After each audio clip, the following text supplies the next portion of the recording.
1973. And four mothers. And four mothers. Well, I just had one mother. But to stand there and to repeat that event is just it's very moving to me. I'm the guy that constantly says, lay down the Nintendo, turn off the TV, and come join us in holding our government accountable. And today I was very pleased. It was also reported to us that pretty large gatherings at the University Mall. Yes. Large gathering downtown Pensacola. Yes. A lot of the people attended the rallies in Escambia County and then drove to get to ours in Santa Rosa County, downtown Milton. And just a great day. And look, for all you young people out there, protesting is a lot of fun. It was a festive atmosphere. It really is. I mean, we had a great time. People have brought a lot of good signs. Well, people are angry across the board with these bailouts.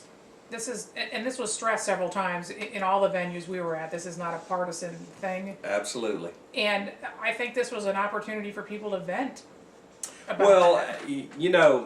It's we have to take America back.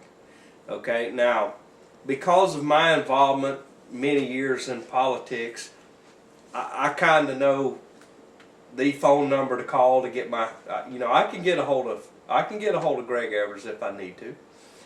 Some of our elected officials, I can get to them, but when you start talking about the national level, I mean, they act like they are absolute royalty. I have often thought about just, especially with all this with Team Santa Rosa recently, I've been thinking about sending my request to the governor to ask if I could have 3 minutes in a private conversation with him and see how long it would take for me just to see a governor. And there's no hope of me ever seeing a senator.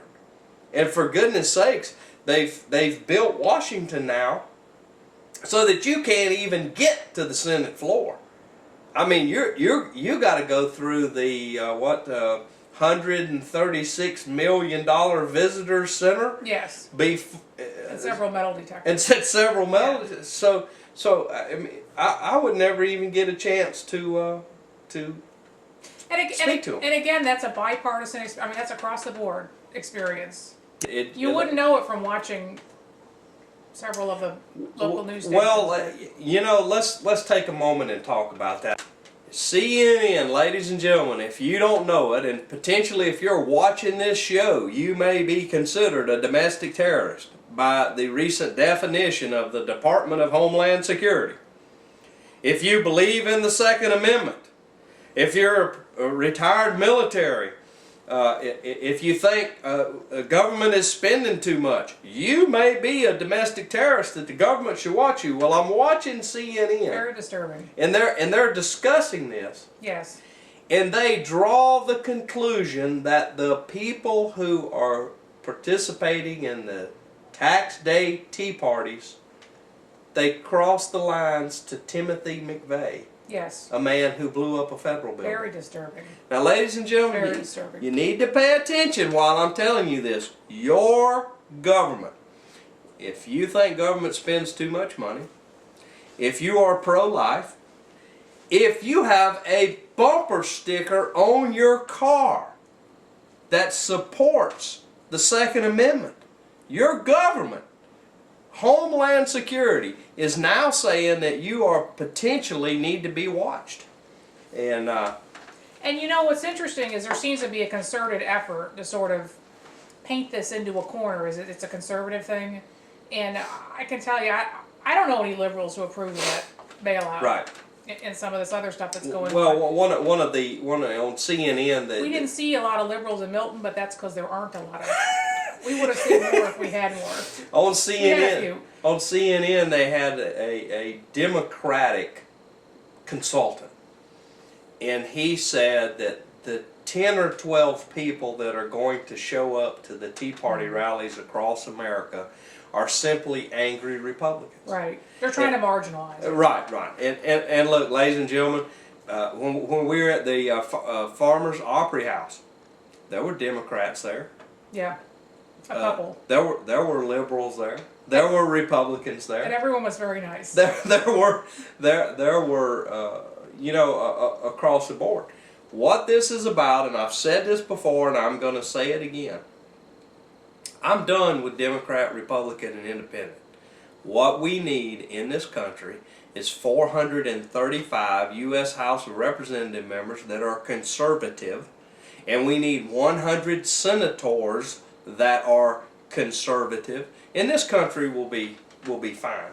All of this bickering and my party line and your party line, I'm done with that. I don't know that they need to be conservative or liberal, quote unquote, necessarily. I think the issue is that they need to be working in the best interest of their constituencies rather Right. than for banks and large insurance companies and Well, multinational corporations and so on and so forth. it was just a banner day for me. It's nice. It is nice to see people get out and finally voice their concerns. I mean, we've watched for several months now, basically several $1 trillion flush down the toilet, Right. and I think people are finally just waking up and saying, "No more."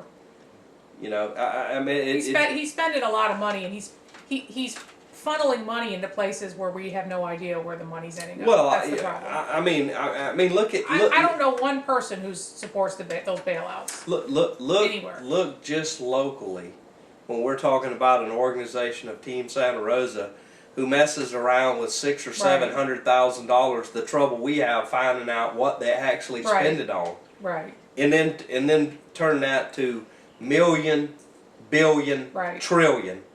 There's nobody in Washington D.C. that knows where all the money goes. But 2010, ladies and gentlemen, look, midterm elections, and I'm going to put my little commercial out here on voting.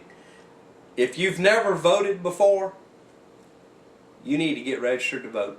I had two young people I talked with today. I'm very proud of. They were so excited they had just registered to vote today. That's outstanding. But if you haven't voted in your life, you need to get registered to vote. And in 2010, you are going to have an opportunity to take this country back. And when I say take this country back, you're going to have to put some regular people in the seats of the House of Representatives, and you're going to have to put some regular people in the Senate. Well, those people have to run for that to happen, and that's been a big part of the problem. I think we will see, to start out with, the anger that is in America today, where normally you might have to match dollar for dollar against that entrenched incumbent. It's my belief that you will see some people that will potentially be outspent 10-1, but will still win. Money is important. It does play a role in getting elected, but someone that will get out there and work the grassroots that are there will stand a real good chance. Where we take America back, and we need everybody. And I think people are paying attention to what's going on in general now. I mean, I think this stuff is, especially with these bailouts, has just caught people's attention. Right. We're looking at the threat of inflation Absolutely. down the road. We're looking at, in my opinion, the next step is going to be we're looking at, we have no money now for roads and schools, infrastructure, power companies, so we're gonna sell those off. Right. In some cases to foreign consortiums, because there's people right now that are standing there with the contract in their hands, waiting to buy the roads, the school, all the infrastructure that's available in the United States, because that's a surefire profit. Right. You're not going to lose money on that. And- People have to drive, they have to breathe, Right. they have to use power, et cetera, et cetera. Yeah, and just like we talked about in the last show with the toll roads our Yes. own government's trying to put in. Yes. And if you think what we're talking about here is far-fetched, go up to some of the northern states. You will find that Pennsylvania has already sold some of their roads to foreign interests. Yeah. And it's frightening to me from the standpoint that my tax dollars over a period of time put this infrastructure in.